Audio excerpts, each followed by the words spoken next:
Good evening. This is Dr. Garrett, and I trust you are having a wonderful day. I trust all is well in your soul, in your mind, in your home, the work you do outside the home, and most importantly, the work you do in your purpose. Tonight, I will briefly discuss the importance of understanding the war that's going on within the mind. There is a war that's going on in the mind in each and every person. And this war has to do with the choices we make. We make choices each and every day, and the choices are either going to draw us closer in truth or it's going to draw us away from truth. We have to make a conscientious effort of how we're going to live within our purpose. And it's something you're going to hear quite often. What is it like to live in your purpose? What is a purpose? The purpose is really understanding where you came from, where you are today, and where you're going. And why is this important? This is important to understand your direction where you're going in life. And each and every person has to decide what is truth. What is valuable about every human being is that we have the opportunity of accepting truth and living in the truth that we perceive is truth. Not everyone is going to agree with your truth, but the truth of the matter, truth is something that's edifying. It builds people up. Not only it builds you up, it builds others up. And truth does not need to be argued or debated. It's something that is verifiable. It's something that is sustainable. It is something that is observable. How we live our lives is predicated on the truth that we are living. Now, tonight I will briefly talk about four principles that can be heightened by truth. Number one is the replacement principle. What truth does is that it eradicates all forms of darkness and it creates light about you. You know, people knows that there's a difference about you. Your facial expressions, your body language, the work that you do. Most people, most people will conduct themselves based on what others are doing. They like to be part of the majority. If the majority is half stepping, they're going to half step. They're not going to give their all in situations because this is what everyone else is doing. It takes a lot to stand up and say, no matter what's going on, I will always do my best. I will set the example. I will be the leader. I will let folks know what truth is. Now, here's one aspect of truth. Every form of relationship, whether it's personal, whether it's professional, is a form of marriage. Marriage to yourself, me, myself, and I, my past, present, and future, which is predicated on how I interact with others. Secondly, our understanding of how we move in our marriages, whether starts with self, then if you are married, your other person is predicated on the work that you do outside the job. For example, if you are half stepping in your marriage and your work performance is half stepping, that's a problem, right? Because the truth of the matter, we have to give our all in our relationships. Our schools are failing, health institutions are failing, right? Marriages are failing, neighborhoods are failing, cities are failing, and families are not working together. They're like grasshoppers, the parents. As soon as they have a problem, they leave.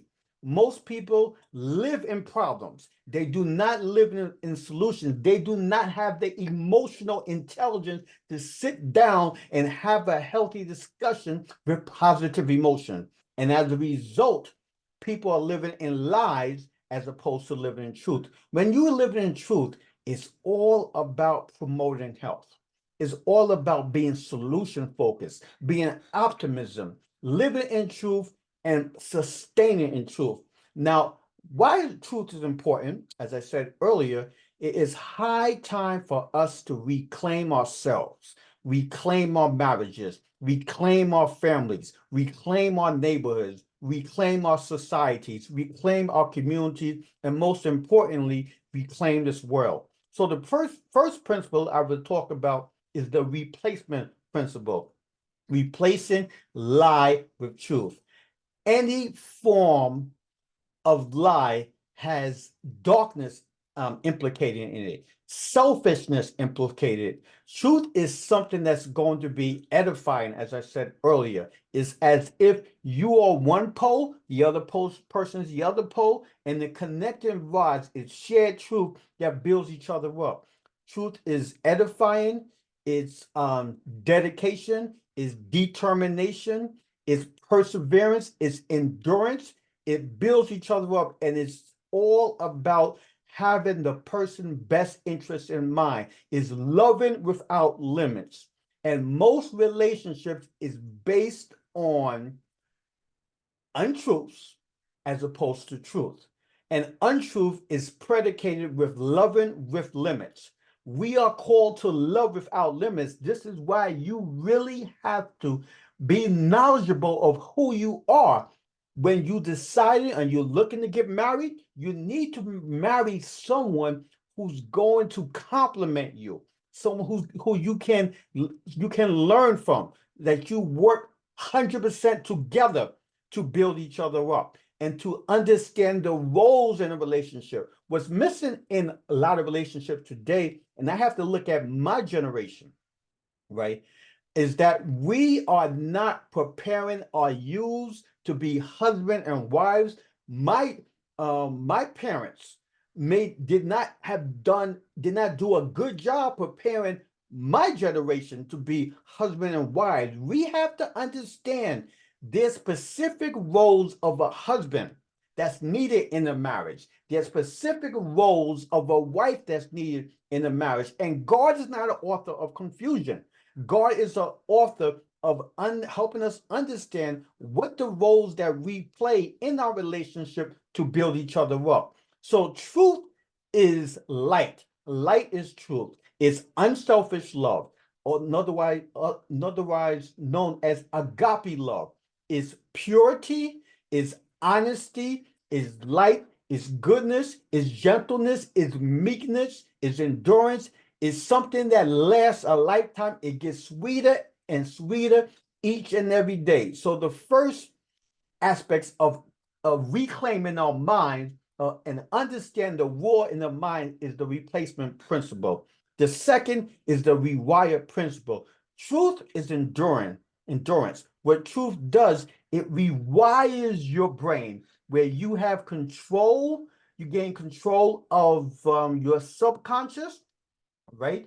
And the aspect of which is the aspect of your brain that controls your emotional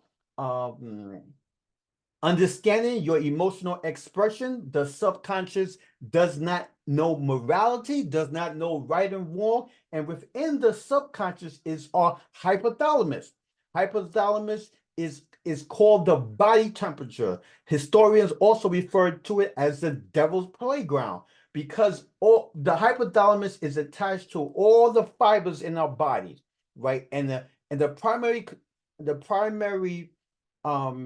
responsibilities of the hypothalamus is to control the body temperature. When we are overwhelmed with our emotions, our body temperature is not healthy, and we are consumed with our emotions, which controls our thoughts, and we engage in behaviors that's not conducive for healthy relational functioning. So what truth does, truth will allow us to respond with our frontal lobes, with your cognition.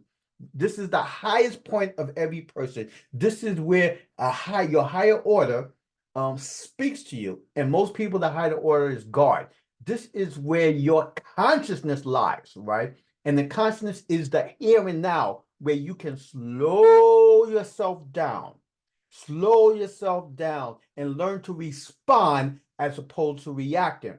Because response allows you to sit down, allow positive emotions of love, gentleness, goodness, meekness, the fruits of the spirit, which I said earlier, to overwhelm your negative emotions so you can engage in solution action material. So the rewire principle is about truth. Everything has to do with truth.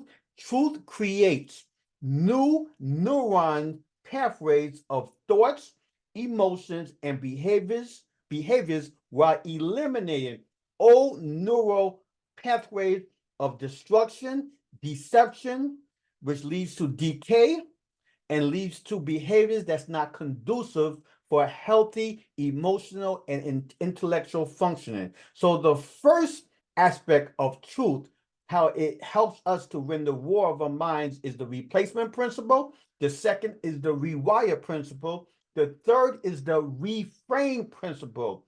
Truth allows us to see situations and circumstances we were placed in the past in a positive light. We cannot control what happens to us, but we will learn to move in a positive light with the circumstances that we have no control over. We learn to have control of those circumstances we have no control over by understanding the power we have to control the circumstances that we have control over. And this will give us the incentive to respond to these circumstances we have no control over, like the circumstances we have control over. It's so important to be in control, to exude confidence and maturity and endurance and perseverance, whatever you go into, because truth has a way of changing you from the inside out. So the first tool that we gain from controlling the thoughts and the controlling our thoughts and emotions and the war in our minds is the replacement principle. The second is the rewire principle. The third is the reframe principle.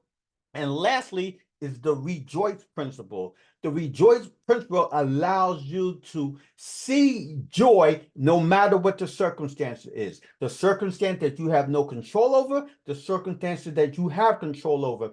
And the rejoice principle is predicated on 6 P's. And I actually have a video about the 6 P's.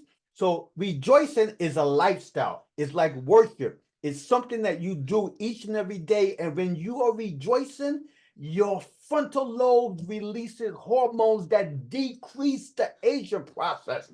And you look healthy. People think that you're exercising, but the greatest exercise you can do is controlling your mind.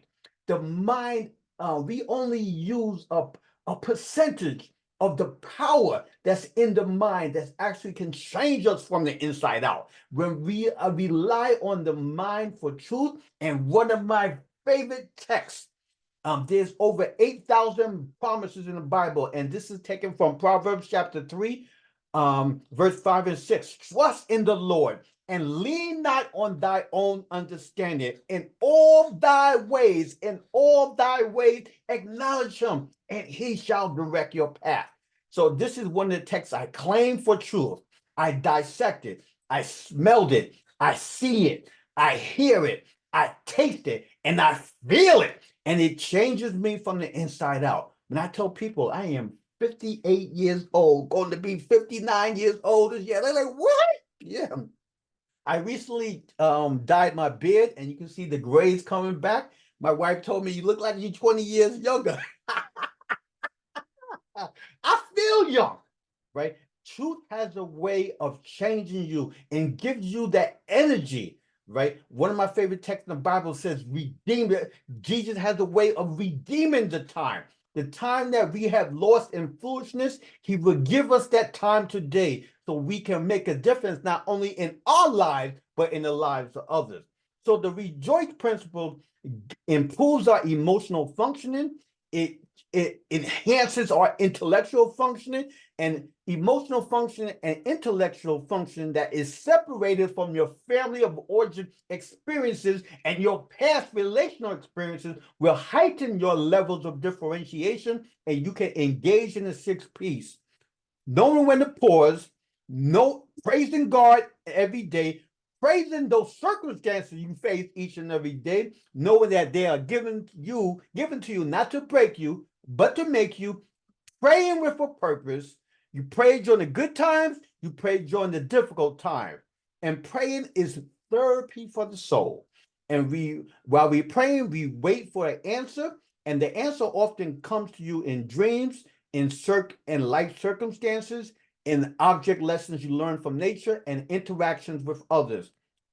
Number number four is power. You gain power. One of my favorite texts is 1 Timothy 1:7. For the Lord does not give us the spirit of fear.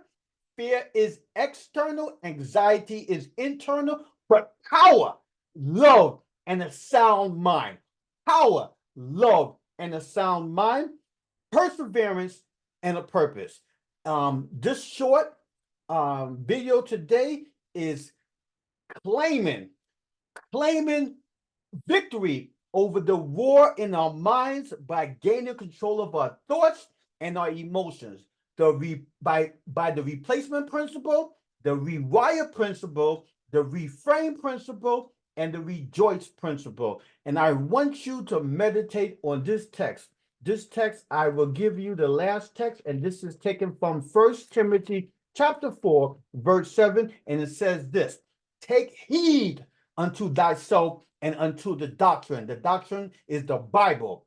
Continue in them, for by doing so thou shalt save thyself, thou shalt save your marriage, thou shalt save your relationship, thou shalt improve your community, thou shalt improve your neighborhood, thou shalt improve the atmosphere in your home, thou shalt improve your work performance, and thou shalt save thyself and them that hear thee, them that watch thee, because they know that there's something different about you, how you move, how you articulate yourself, the confidence that you have. You speak with power, perseverance, determination, and conviction. I hope this video will give you the insight to slow yourself down and examine truth for what it is. And I always tell folks, please study it for yourself. See if this can actually give you the incentive to be a better husband, a better wife, a better father, a better mother,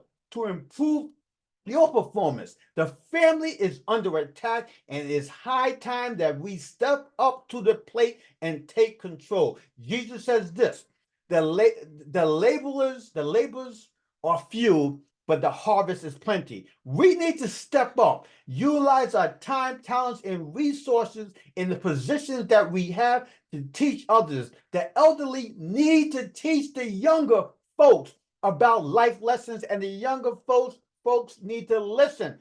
Pay attention so you can make wise decisions. Once again, my name is Dr. Garrett, and I pray this video is invigorating to your soul to help you to move out of self and be a positive role model for yourself and your family. Please subscribe to my channel, share this with others, leave your comments, and I'm praying you up. Have a great and wonderful day.